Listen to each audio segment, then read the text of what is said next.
Hello everyone, I am Vijay sir. Today I am going to discuss about the fetal circulation. Before going to the fetal circulation, let's have a brief look on the general circulation. I think we all are familiar with this diagram, am I right? Anatomically, the heart is divided into two sides, the right side and the left side. Each side is further subdivided into the two chambers, the upper chamber and the lower chamber. So altogether there are the four chambers: the right atrium and the right ventricle, the left atrium and the left ventricle. Now let's go toward the flow of the blood, or that is the circulation in the heart.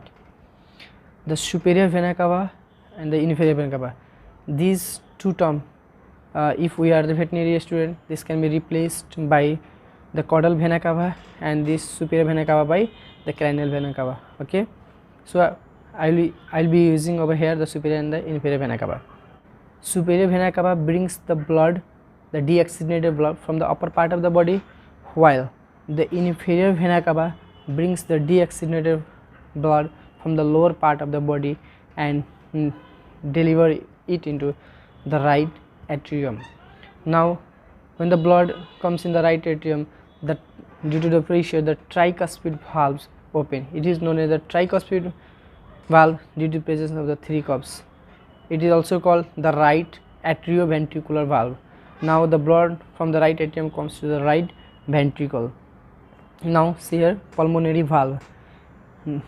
Due to opening of the pulmonary valve, the blood from the right ventricle goes into the pulmonary artery. Then the blood goes, here are the two arteries, these arteries will deliver the blood into the lungs. Now from the lungs, after the blood is purified or oxygenated, the blood through the blood will come through the pulmonary vein into the left atrium.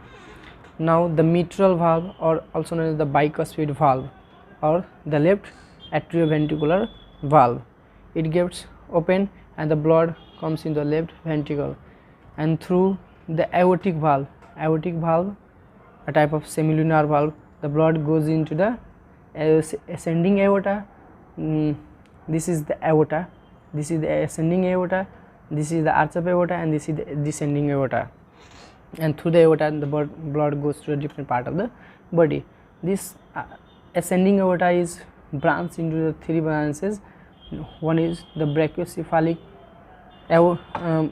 artery, second is the left common carotid artery, and the next is left subclavian artery. The brachiocephalic artery supplies the blood to the head region, the left common carotid to the neck region, and the left subclavian artery to the hand or the arm region.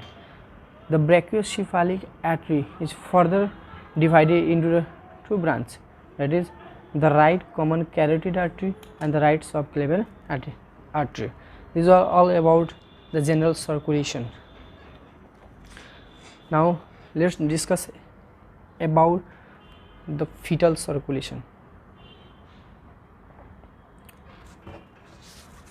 I think it is clear from the word itself, the fetal circulation, that means the circulation that occurs in the fetus or the fetus, that is fetal circulation. Before going to this fetal circulation, here are some point the terms to be focused, that is the ductus arteriosus, foramen ovale, and ductus venosus. These three are umbilical vein and the umbilical artery. We have to focus on this diagram. These all terms we have already discussed in the earlier diagram. And the point to be noted is that all the vein contain the deoxygenated blood except the two, that is the umbilical vein and the pulmonary vein. These carry the oxygenated blood. Okay, and the next, all the artery contain the oxygenated blood except the two artery, that is the umbilical artery and the pulmonary artery, they carry the deoxygenated blood. Okay, now we'll have the look on the fetal circulation, and we'll discuss it under the three concepts. The first one, we'll discuss this fetal circulation, and the first we'll discuss that what is normal fetal circulation. The second, we'll discuss how the prenatal circulatory system will be converted to the postnatal circulatory system, that is, we'll discuss about the changes. And the thirdly, we'll discuss about the remnants of the fetal circulation. Let's see, this one is the placenta. As you know, this placenta is the organ that is attached to the uterus of the mother, right? And from this placenta there arises what? Umbilical cord. Okay, now in this umbilical cord we are having the two umbilical artery and one umbilical vein. Okay, this umbilical artery, these two umbilical artery brings the blood to the placenta from the fetus, and that this blood get oxygenated over here, and that oxygenated blood along with the nutrients returns to the fetus again. Okay, now this blood which is going from the umbilical vein, okay, enter into this umbilical vein is divided over here into the two parts. One will enter into the lung and one part is the ductus venosus. Okay, now the blood which is moving in the through the umbilical vein, among that blood, some of the blood will enter into the sinusoid of the liver, while most of the blood will go through the ductus venosus, and through the ductus venosus it comes into the inferior vena cava. This one is the inferior vena cava. Okay, now we have already discussed this inferior vena cava is bringing the deoxygenated blood from the lower part of the body, and this umbilical vein is carrying the highly oxygenated blood, right?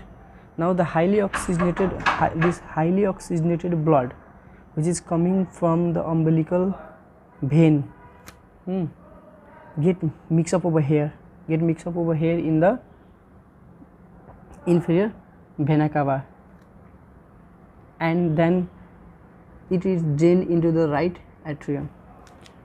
The highly oxygenated blood from the umbilical vein get mixed up in the inferior vena cava, which consists of the deoxygenated blood, and then that blood enters into the right atrium. Now after the blood reaches in the right atrium, most of the blood from the right atrium will pass directly into the left atrium through the foramen, namely foramen of Ovel. Okay, and the few blood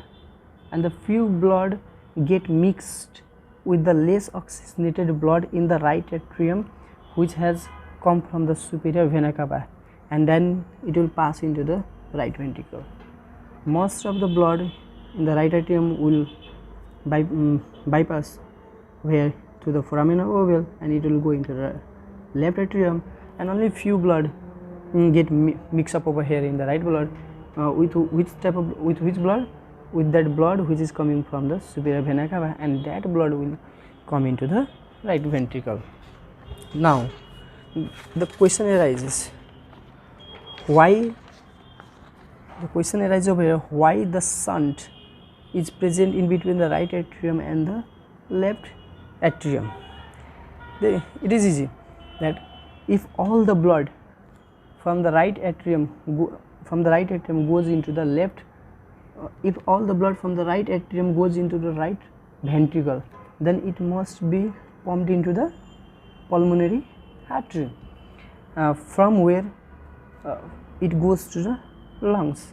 But we know in fetal life or fetal stage, these lungs are not functional, that is, lungs are not active, that is, they are inactive.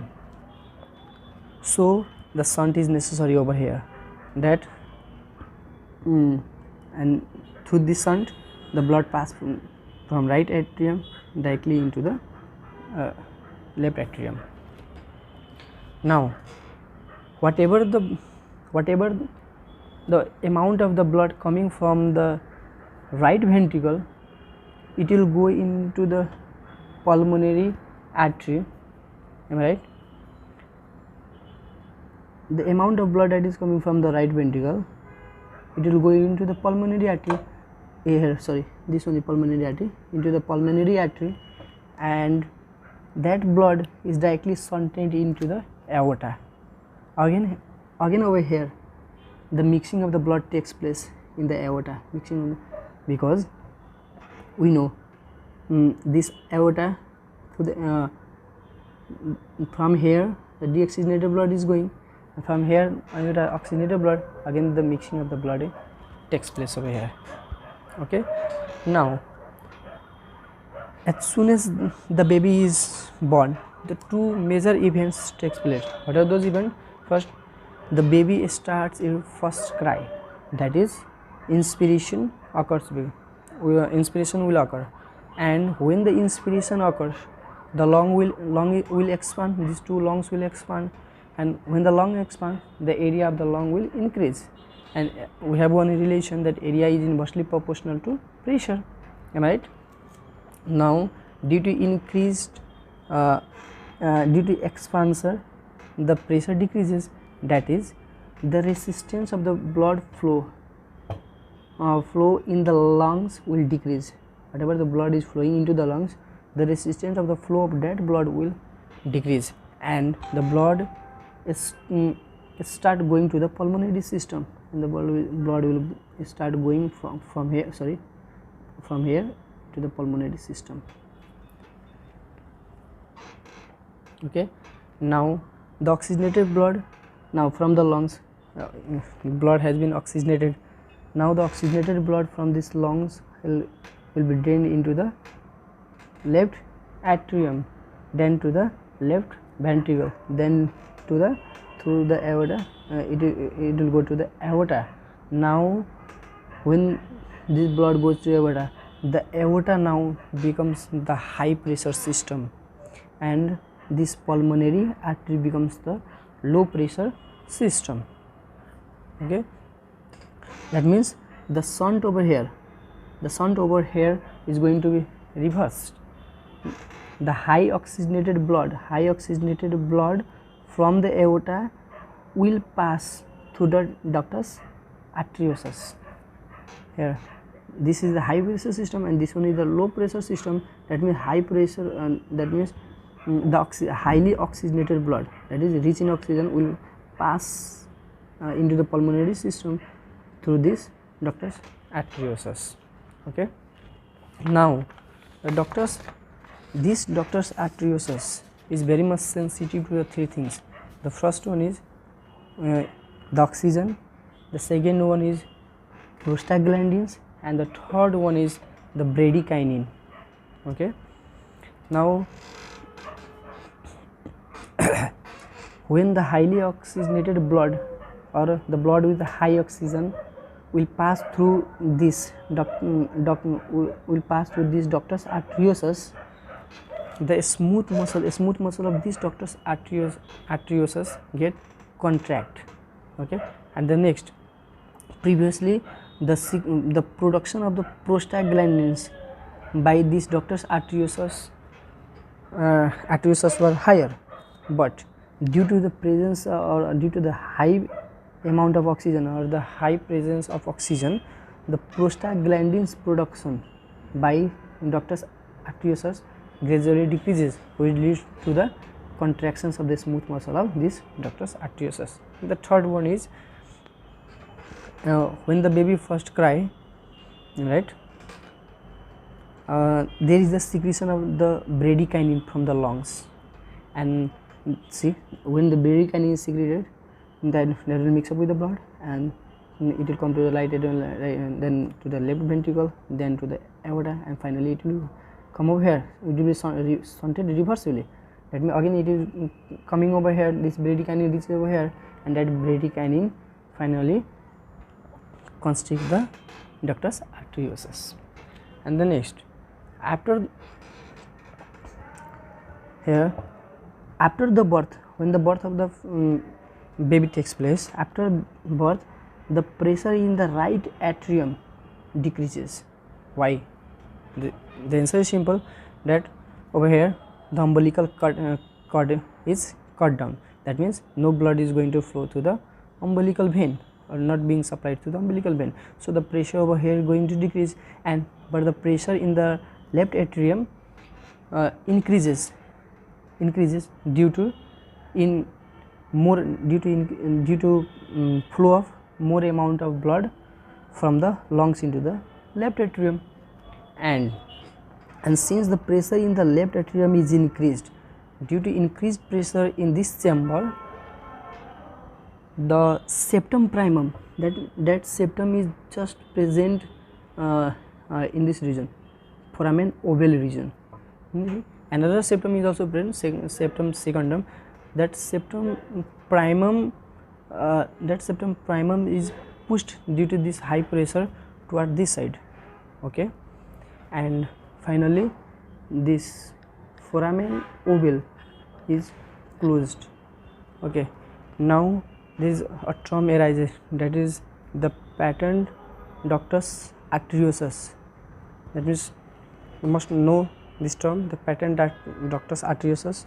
This patent ductus arteriosus is nothing, it is a condition in which this ductus arteriosus fails to close after the birth, and when it fails to close, that means when it remain open due to abnormal opening of this ductus arteriosus, it causes too much of the flow of the blood into the lungs, am I right? Which will circulate the blood into the baby lung, and that will finally leads to cause the pulmonary hypertension, that is the pressure in the lungs increases. The next we will see the temporary structures during the fetal life and their adaptation to the extra uterine life. We have already mentioned over here the point of these three shunt here, and these two, umbilical vein and the umbilical artery. Let's see here the ductus venosus, this ductus venosus, the foramen ovale over here, and the ductus arteriosus. These are the shunt, that means shortcut path. Okay, this ductus venosus get converted to ligament venosum, foramen ovale get converted to fossa ovalis. Fossa, that means when this fossa ovale when this foramen ovale get closed, there is still a small depression left behind over there. That's why it is known as fossa ovalis. Ductus arteriosus get converted to ligamentum arteriosum. Umbilical vein, this vein get this become the fibrotic. Yes, so it is named as the ligamentum teres. And the next one is hypogastric artery, or we can call it umbilical artery. Why you call a hypogastric artery? When this umbilical artery goes outside the body of the fetus, then it is termed a hypogastric artery. This get converted to obliterated hypogastric artery. This was all about the fetal circulation. Thank you. I hope you have enjoyed the video. If you think you should like the video, then please kindly click the like button and hit the bell icon to subscribe my channel. Thank you.